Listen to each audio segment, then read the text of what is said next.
열왕기 말씀은 이스라엘 역사를 기록한 책입니다. 이 책을 기록한 목적은 바벨론의 포로로 끌려가 있는 이스라엘 백성들에게 소망을 확인시켜 주기 위해서입니다.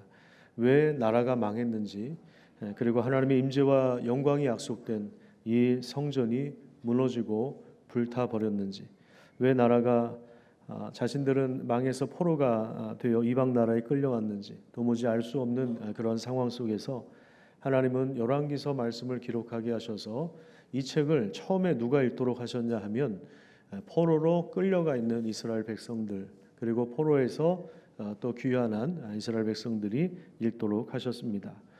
특별히 하나님께서 선지자들을 보내셔서 악한 시대에도 자기 백성들을 돌보신 역사를 읽게 하심으로 하나님이 여전히 이스라엘 백성들을 포기하지 않았다는 사실을 알려주신 것입니다. 나라가 망하고 포로로 끌려와 있다는 것은 어쩌면 우리가 인간 세상에서 경험할 수 있는 가장 최악의 상황, 가장 비참한 상황이기도 합니다. 그런데 그런 상황 속에서도 하나님이 누구신가를 깨달을 때 비로소 회복의 은혜가 주어지는 것을 명심하고, 우리의 삶도 복잡하고 다양한 문제와 아픔과 상처가 있지만 그럼에도 불구하고 절망하지 않고 또 원망을 다른 사람에게로 돌리지 않고 말씀을 구하고 하나님 앞에 엎드리는 그런 삶을 살아가셔서 하나님이 주시는 그 놀라운 회복의 역사를 경험하기를 간절히 축복합니다. 회복과 치유는 잘못을 인정하고 그 다음에 하나님을 구할 때 시작됩니다. 그래서 내가 어떤 방향에서 잘못 가고 있구나, 더 이상 이렇게 살면 안 되겠구나, 이걸 발견한다고 하는 것은 내 삶을 하나님 앞에 의탁하는 것일 뿐만 아니라 말씀에서 내가 벗어나 있다, 이것을 깨닫는 것입니다. 그래서 여기 이스라엘 백성들도 마찬가지입니다. 지금 바벨론의 포로로 끌려가 있는 이스라엘 백성들에게 우선 필요한 것이 뭐냐? 그 나라가 멸망한 원인, 자기들이 포로로 끌려와 있는 그 원인을 깨닫는 것입니다. 크게 두 가지로 살펴볼 수 있는데요. 첫 번째는 하나님을 경외하는 신앙에서 벗어났다는 것입니다. 하나님이 아닌 다른 우상, 특별히 경제적인 풍요를 가져다 준다고 하는 바알 신을 숭배합니다. 하나님과 바알이라고 하는 우상을 동시에 섬겼던 것이 이스라엘 백성들의 문제였습니다. 두 번째는 가난한 자와 약자에 대한 책임을 다하지 않은 것입니다. 그래서 레위기나 신명기 이 율법서들을 읽어보면 약자를 위한 법이 상당히 많이 나옵니다. 그 중에 몇 가지를 좀 추려봤는데요. 첫 번째, 추수할 때 밭에 떨어진 곡식이나 이삭을 다 줍지 말라고 말씀하십니다. 두 번째, 과일을 딸 때에도 제일 높은 곳에는 새를 위하여, 낮은 곳은 가난한 자와 나그네를 위하여 남겨두라고 하십니다. 3년에 한 번 드리는 11조는 가난한 자들을 위하여 사용하라고 하시고, 안식년 7년째 되는 그 해에는 땅도 쉬게끔 하셨습니다. 그때 농사를 짓지 않기 때문에, 근데 그럼에도 불구하고 땅이 자연스럽게 소산을 내는 경우가 있는데 많지는 않지만 그때 거두는 곡식은 전부 가난한 자들의 것이라고 말씀하십니다. 또한 희년이 되면 본래 주인에게 땅을 돌려주라고 하십니다. 아무리 많은 빚을 져도 같은 형제들끼리는 노예를 삼지 말라, 서로 몸을 팔지 말아라, 이렇게 말씀하십니다. 이런 법이, 하나님이 이런 법을 주신 이유는 약자들을 보호하기 위함인데요. 인간의 죄로 인한 양극화 현상이 일어날 수밖에 없고, 인간의 탐욕 때문에 가난한 자들이 끊임없이 이 땅에 존재할 것을 내다보고 있는 그러한 말씀입니다. 그래서 이 하나님의 율법의 말씀은 십계명으로도 지배하게 되는데요. 크게 보면 하나님을 경외하고 하나님만을 섬기고 사랑하라고 하는 것과 내 이웃을 내 몸과 같이 사랑하라고 하는 말씀에 모두가 포섭이 됩니다. 그런데 이스라엘 나라의 이 두 가지가 다 훼손된 것입니다. 그러니까 원래 하나님께서 이스라엘을 통해서 세우려고 했던 그 국가, 그 나라의 영광과 자태가 점점 소멸되기 시작한 것이고, 이것이 국력의 약화로 이어지고 결국 나라가 망하는 길로 치닫게 된 것입니다. 이 과정에서 중간중간에 하나님은 선지자들을 부지런히 보내셨습니다. 그래서 왕들이 길을 잘못 갈 때, 백성들이 우상을 숭배할 때 그것의 죄를 지적하고 다시 돌아오라고 그렇게 끊임없이 말씀을 전해주셨지만, 이 말씀마저 거부할 때 결국에는 하나님의 심판을 피할 수가 없었던 것입니다. 그래서 나라 전체가 비참한 상태에 빠지게 된 것이죠. 그러니까 이런 이스라엘 역사를 보여주는 책이 사무엘서이고 열왕기서이고 역대기 이런 역사서이고요. 또 이 당시에 활동하던 선지자들의 글을 기록한 책이 이사야, 예레미야, 에스겔, 뭐 말라기서까지 그 뒤에 나오는 호세아나 이런 선지서들의 모든 글들, 그 책들이 다 바로 이스라엘 역사를 기록한 책이고 이스라엘 역사 가운데 말씀하신 하나님의 말씀을 기록한 책입니다. 이것이 구약 성경의 전체적인 배경이라고 할 수 있습니다. 오늘 우리가 본 이 열왕기하 4장 앞부분에 보면 과부의 이야기가 나옵니다. 이 여인의 남편은 엘리사 선지자의 제자였는데요. 일찍 죽었습니다. 여인 입장에서 볼 때 생활이 막막했을 겁니다. 왜냐하면 이 당시 과부가 된다고 하는 것은 여성들이 아르바이트나 경제 활동을 할 수 없었기 때문에 그렇습니다. 그런데 남편이 그냥 죽은 것이 아니라 많은 빚을 남겨두고 죽었습니다. 그래서 이 빚을 어느 기간 동안에 갚지 못할 경우에 자기 두 아들이 종으로 팔려 나갈 수밖에 없는 그러한 최악의 상황까지 내몰린 것입니다.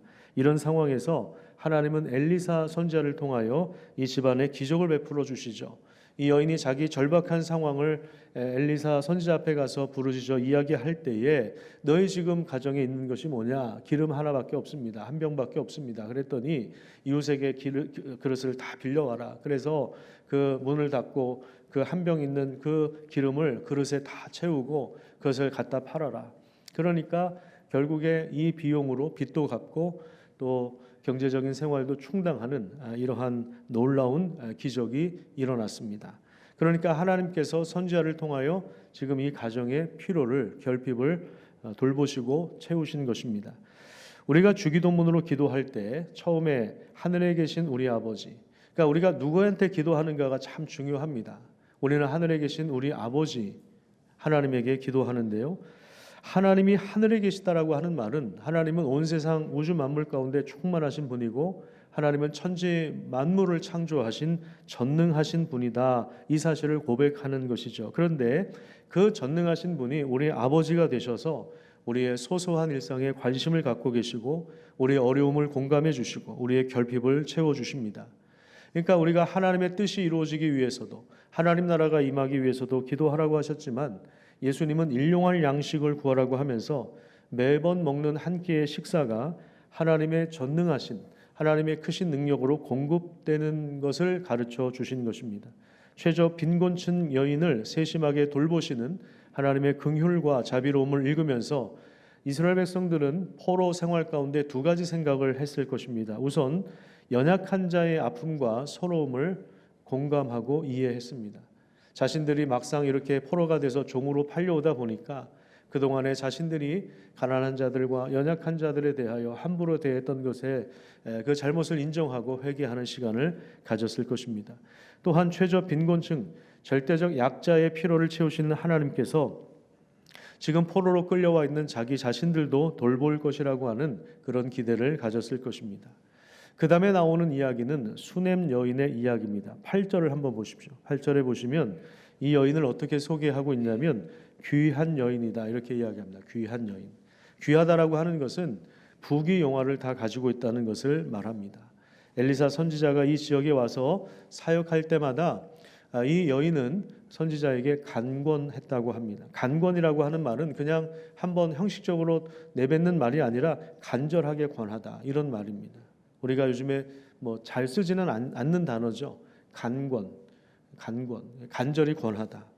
근데 나중에는 이제 남편도 설득을 해요. 그래서 게스트하우스를 만들어서 잘 쉬고 선지자가 이 지역에 와서 사역을 할 때 눈치 보지 않고 이 가정에서 기도도 하고 또 묵상까지 할 수 있도록 그 시설을 제공합니다. 아마 이케아 이런 데 가서 모든 가구들을 다 들여와서 세팅을 해 주었을 겁니다. 이 여인의 세심한 배려에 엘리사가 감동을 받을 정도입니다. 그래서 내가 너를 위하여 무엇을 해줄까 얘기 한번 해봐라. 내가 왕이나 사령관을 통해서도 너의 필요를 채워줄 수 있다. 이렇게 이야기하는데 그럴 정도로 지금 엘리야 선지자의 마음이 열려 있는 것입니다. 근데 이 여인은 자기가 이스라엘 공동체 안에서 평안하게 지냅니다. 이렇게 고백을 하죠. 근데 옆에 있던 그 자기 종 게하시가 이 여인에게 아들이 없습니다. 그렇게 선지자에게 알려주죠. 그러니까 이 여인의 가장 큰 결핍은 무엇입니까? 바로 자식이 없는 것입니다. 더 이상 가문을 이어나갈 후손이 없는 것입니다. 아까 과부 그 이야기 나올 때 그 여인은 두 아들은 있는데 돈이 없었고, 이 여인은 돈은 많은데 아들이 없는 그런 상황이죠. 그러니까 여러분, 우리가 모든 인생이 그런 것 같아요. 우리 모든 삶이 다 결핍을 가지고 살아가요. 어떤 사람을 보면 되게 행복한 것처럼 보이기도 합니다. 페이스북이나 인스타 이런 걸 보면은 저 사람은 문제없이 행복하게 맛있는 음식 먹으면서 좋은데 여행하고 다니면서 재밌게 잘 사나 보다, 이렇게 그렇게 막 비교가 되고 나는 왜 이렇게 찌질하게 살지, 뭐 이런 생각도 할 수 있는데요. 근데 사실 정말 행복하게 잘 사는 사람들인 것 같은데 자세하게 그 삶을 들여다보면 누구나 다 결핍이 있는 겁니다. 돈의 문제로, 건강의 문제로, 자식의 문제로, 진로의 문제로, 사업의 문제로, 여러 가지 관계의 문제로 인해서 여러 결핍과, 그래서 무너진 그 삶의 자국 가운데 그 상처 속에서, 고통 속에서 살아가는 것입니다. 엘리사는 이 수넴 여인이 가지고 있었던 자식이 없는 그 결핍을 채워주죠. 이 여인이 전혀 기대하지 않았지만 귀한 선물을 안겨주었습니다. 그것이 바로 아들입니다. 그래서 1년 후에 실제로 이 여인은 아들을 품에 안고 하나님이 주신 그 선물을 누리면서 그 생명의 풍성함을 누리면서 복된 생활을 즐겼습니다. 자, 그런데 어느 날 이 아이가 잘 자라다가 갑자기 두통을 호소합니다. 일사병인지 아니면 뭐 급성질환인지는 모르겠지만, 그래서 이 어머니가 아이가 낫기를 바라면서 자기 품에, 자기 무릎에 누입니다. 그런데 그만 죽었어요. 어떻게 손을 써볼 틈도 없이 갑작스러운 죽음을 맞이하게 된 것입니다. 자기 품에서 아이를 떠나보낸 이 여인은 엘리사의 침상에 아이를 뉘어놓고 문을 닫고 나와서 남편에게 빨리 종과 나귀를 좀 보내달라, 이렇게 요청을 합니다. 그러니까 남편이 이상한 거예요. 오늘 예배드리러 가는 날이 아닌데, 오늘 뭐 크리스마스도 아니고 부활절도 아닌데 왜 가느냐 그랬더니 그냥 평안하기를 바랍니다, 샬롬, 그리고 나서 그냥 지나치는 거예요. 그러니까 남편하고의 대화에 에너지를 많이 소진하지 않고 곧장 엘리사 선지자를 찾아가는 거죠. 종에게는 내가 지시할 때까지는 멈추지 말라라고 하면서 최대한의 속도로 선지자를 찾아갑니다. 아들을 잃은 이 비통함 속에서 너무나도 신속하게, 아주 긴박하게, 절박한 마음으로 속도를 내고 있는 것입니다. 그래서 이제 갈멜산에 있는 엘리사 선지자를 만나는데, 엘리사 선지자가 저쪽에서 보니까 수넴 여인이 왔는데 뭔가 문제가 있다는 사실을 알아차리는데 뭔지를 하나님께서 알려주시진 않았습니다. 28절에 보면 이 여인이 엘리사 앞에 엎드려서 이렇게 이야기합니다. 내가 언제 아들을 달라고 했느냐고. 그러면서 내가 속이지 말라고 하지 않았습니까? 속인다라고 하는 건 뭐냐면 헛된 기대를 품게 하다, 헛된 소망을 주다, 헛된 희망을 주다, 뭐 이런 말이거든요. 그러니까 이 여인은 자기 인생에 지금 아들을 낳을 수 있는 상황이 아니라는 걸 알고 있어요. 남편이 나이가 많았거든요. 그러니까 너한테 1년 후에 아들이 있을 거야. 아유, 선지자님, 그런 헛된 기대를 갖지 않게 해주세요. 희망 고문이 되지 않게 해주세요. 그렇게까지 이야기를 했어요. 그런데 정말 아들을 주셨거든요. 구하지 않은 아들을 주시더니 이렇게 무책임하게 갑자기 데려가시면 나보고 어떻게 하란 말입니까 하면서 비통해하면서 그 앞에서 울면서 부르짖고 있는 것입니다. 이렇게 급작스러운 아들의 죽음 앞에서 여인은 선지자 앞에 와서 자기의 비통한 심정을 전하면서 하나님 앞에 구원의 길을 찾고 있는 것이죠. 엘리사가 그 이후에 자신이 머무는 그 방에 들어가서 이 죽은 아이, 자기 침상에서 누워 있는 그 아이를 봅니다. 엘리사가 여기서 제일 먼저 한 일이 뭐냐면 기도하는 거예요. 하나님 앞에 기도하고 나서 그 다음에 아이의 몸과 자신의 몸이 일치하게 합니다. 그 내용이 34절에 나오거든요. 우리 같이 한번 읽어보도록 하겠는데요. 세번역이라고 하는 다른 성경책이 있어요. 우리 화면을 보면서 같이 읽도록 하겠습니다. 시작. 침대 위로 올라가서 그 아이 위에 몸을 포개어 엎드렸다. 자기 입을 그 아이의 입 위에 두고 자기의 눈을 그 아이 눈 위에 두고 자기의 손을 그 아이 손 위에 놓고 그 아이 위에 엎드리니 아이의 몸이 따뜻해지기 시작하는 것이 아닌가. 아이 위에 자기의 몸을 포개어 엎드리고 있습니다. 그래서 자기 입을 그 아이의 입 위에, 자기의 눈을 그 아이의 눈 위에 두고 손을 자기 두 손을 아이 두 손 위에 이렇게 포개어 놓고 아이 위에서 엎드려서 간절하게 하나님의 도우심을 구하고 있는 것입니다. 이 행위는 아이의 죽음을 자기의 온 몸으로 받아들이는 것을 의미합니다. 그리고 자신의 생명을 이 아이에게 주도록 하나님 앞에 구하고 있는 그런 상징적인 행동입니다. 자, 그런데 놀랍게도 이 아이의 몸이 따뜻해지기 시작했습니다. 생명이 약동하는 것입니다. 엘리사가 이 행위를 다시 한번 했을 때 이 아이가 7번 재채기 하더니 갑자기 눈을 떴습니다. 죽음에서 부활로 이동한 것입니다. 엘리사는 다시 살아난 아이를 그 엄마의 품에 안겨줍니다. 여러분, 우리 모든 인생은 결핍을 만난다고 했습니다. 결핍이 없는 사람은 없습니다. 모든 것이 다 완벽하고 모든 것이 다 완전하게 모든 그 필요 충분 조건을 다 채워서 살고 있는 사람은 아무도 없습니다. 돈이나 지식이나 마음의 공허함이나 몸의 건강이나 어떤 가족들의 문제나 이게 살면서 끊임없이 이런 결핍의 요소가 발견됩니다. 우리 인생이라고 하는 것이 그런 것 같아요. 우리 10대, 20대 때 우리 학생들이 얼마나 공부를 열심히 합니까? 대학에 들어가려고 자신의 미래를 진짜 행복하게 하려고 지금의 행복을 유보하고 얼마나 열심히 공부를 합니까? 그래서 대학에 들어가고 그런데 대학 나오면 뭐 끝인가요? 또 자격증 준비해야 되죠. 영어 점수 준비해야 되죠. 그래서 청년들이 얼마나 이 취업을 위해서 얼마나 애를 쓰고 얼마나 노력을 합니까? 대충 이렇게 끼니를 때우면서 우리 학생들은 잠 안 오는 약을 먹으면서 활성제를 먹으면서 정신과 약을 복용하면서까지 그렇게 애를 써서 우리 아이들이 공부하고 우리 청년들이 진로를 위해서 준비하잖아요. 그래서 직장에 들어갑니다. 우리가 사업을 합니다. 열심히 일합니다. 행복하게 살기 위하여 자식들, 우리 자녀들 처자식 먹여 살리기 위해서 열심히 일을 합니다. 그래서 50대가 지나서 50대 후반 60대 정도 되면 그러면 이제 어느 정도 좀 안정기에 접어들죠. 이제 좀 살만한 것 같다. 이제 애들도 좀 다 크고 이제 어느 정도 좀 집안도 넉넉해지고 좀 집 평수도 넓혀서 이사를 가고 좋은 자동차도 좀 타고 다니고 가끔 해외 여행도 다니고 이렇게 좀 살만하다 그랬는데 이제 그때 뭐가 발생하나요? 몸에 병이 발생하는 겁니다. 오장육부에 뭔가 문제가 생기는 것입니다. 여러분, 이것이 우리의 인생입니다. 여러분, 이게 뭘 보여주는지 아십니까? 우리 인생의 가장 큰 결핍은 우리 생명의 결핍, 우리 생명이 안전하지 않다는 것을 보여주는 거예요. 그 결과 결핍 속에 살다가 생명을 잃어버리는 그 결핍을 만나는 거죠. 죽음을 마주하는 것입니다. 우리는 모두 다 죽는다는 사실을 알고 있기 때문에 어쩌면 죽음을 당연한 것으로 받아들이는지도 모르겠습니다. 모든 사람이 다 죽는 거야. 나도 언젠가 죽겠지. 죽음을 두려워하지만 죽음을 당연한 것으로 받아들이지만 성경은 죽음이 자연스럽고 당연한 것이 아니라고 이야기합니다. 인간의 죄 때문에 침입해 들어온 것입니다. 죄가 있는 곳에 죄의 세력이 지배하는 곳에 죽음은 그 권세를 자랑합니다. 하지만 이 죽음이라고 하는 것은 그래서 이 죽음이라고 하는 것은 인간의 최대 난제이며 그리고 최대 결핍인데요.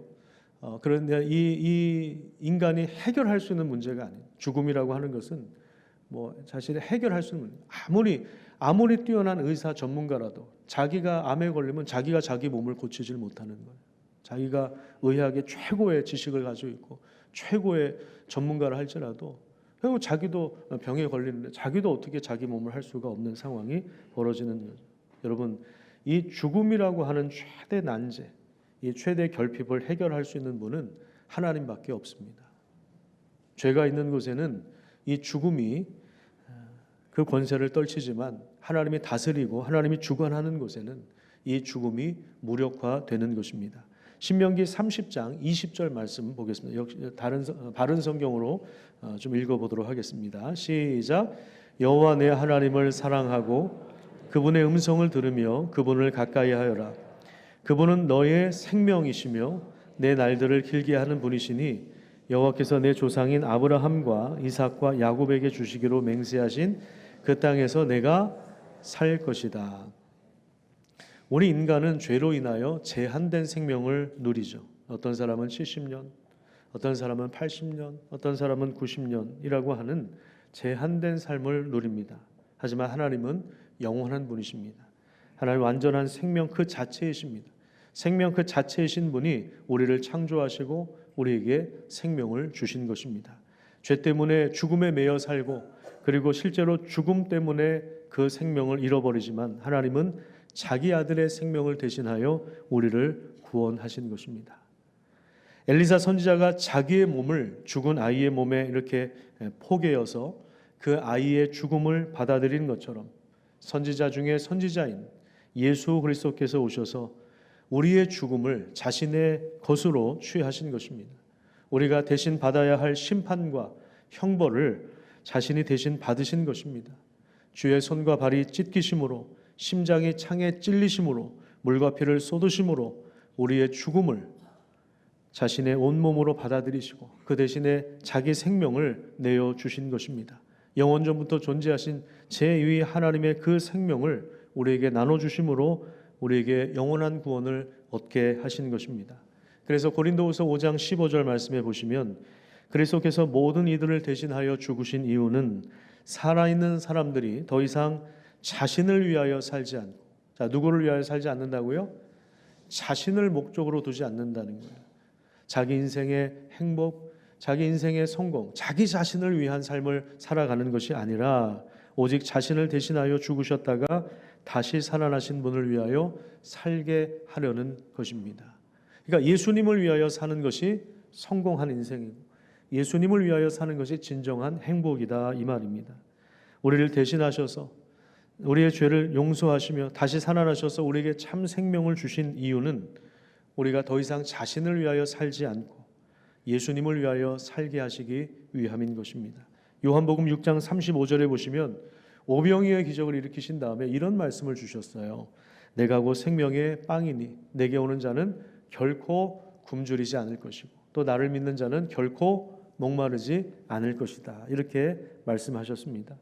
자기 자신을 위하여 살아가는 사람들은 계속해서 굶주림과 인생의 목마른 인생의 그 결핍을 만날 수밖에 없는 것입니다. 이 결핍을 해결할 수 있는 유일한 길이 있는데 그것은 바로 생명의 빵으로 우리에게 오신 예수 그리스도를 믿음으로 받아들이는 것입니다. 성찬의 때에 그리스도의 몸을 상징하는 빵을 먹고 피를 상징하는 포도주를 마심으로 그리스도의 몸이 우리의 몸과 포개져 있고 연합되어 있다는 사실을 우리가 함께 고백하는 것입니다. 그래서 그리스도 안에서 우리 모든 인생의 결핍의 문제가 근원적으로 해결된 것입니다. 어디에서? 십자가에서 해결된 것입니다.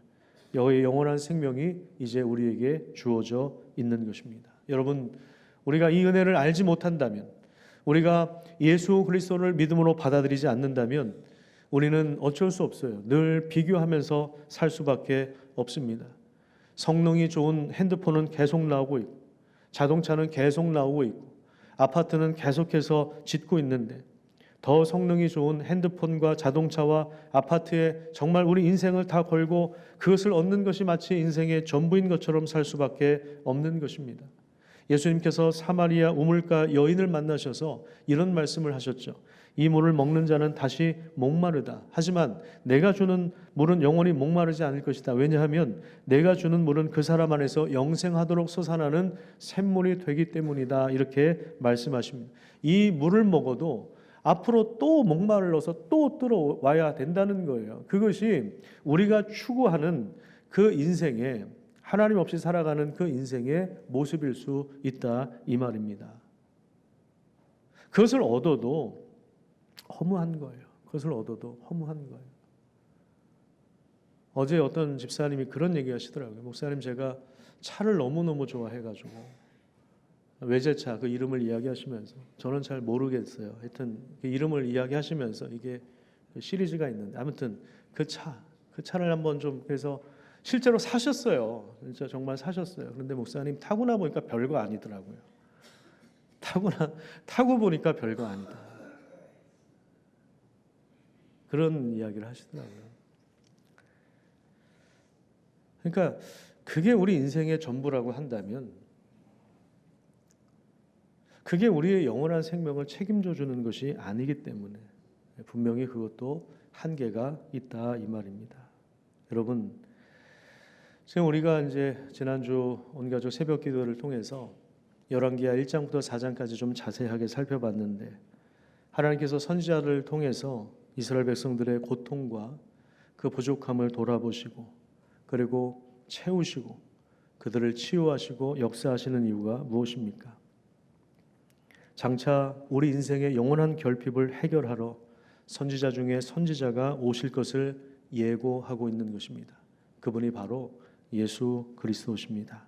예수님은 우리의 구주가 되실 뿐만 아니라, 구주라고 하는 것은 우리를 구원하신 분, 우리의 구주가 되실 뿐만 아니라 또한 예수님은 우리의 주님이 되시는 거예요. 그래서 예수 그리스도, 그리스도라고 하는 말은 주라고 하는 말입니다. 예수님이 우리의 주님이시라고 하는 말이죠. 기름 부음 받은 자, 우리의 주님, 우리가 믿고 따라갈 주님. 우리 성가대에서 찬양한 것처럼 우리에게 구원의 은혜를 주셨을 뿐만 아니라 우리가 믿고 따라가서 참 생명을, 참 삶을 얻을 수 있도록 인도하시는 주님, 지금도 만물을 회복하고 계시며 장차 완전하게 회복하시기 위하여 다시 오실 예수님, 그분이 자기 백성을 돌보시는 것은 너무나도 당연한 일이고 자연스러운 일인 것입니다. 그렇기 때문에 모든 상황 속에서 우리 상황의 중심을, 우리 삶의 중심을 우리 그리스도에게 두시기를 간절히 축복합니다. 하나님을 찾으시기를 바랍니다. 선지자를 찾으십시오. 은혜를 구하십시오. 하나님의 말씀을 찾으십시오. 하나님 말씀 앞에 엎드리십시오. 그 말씀을 붙잡으십시오. 그럴 때 우리가 어디서 벗어났는지 알게 되고 어떻게 돌아와야 하는지 알게 되고 어디서부터 잘못됐고 뭐가 문제가 있고 어디서 회개해야 될지 어디서 돌이켜야 될지 알게 되고, 그리고 나서 이제 하나님께로 갈 수 있는 길을 비로소 찾게 되는 것인데, 그 길이 바로 생명의 길인 것입니다. 여러분, 그 길로 함께 걸어가시지 않으시겠습니까?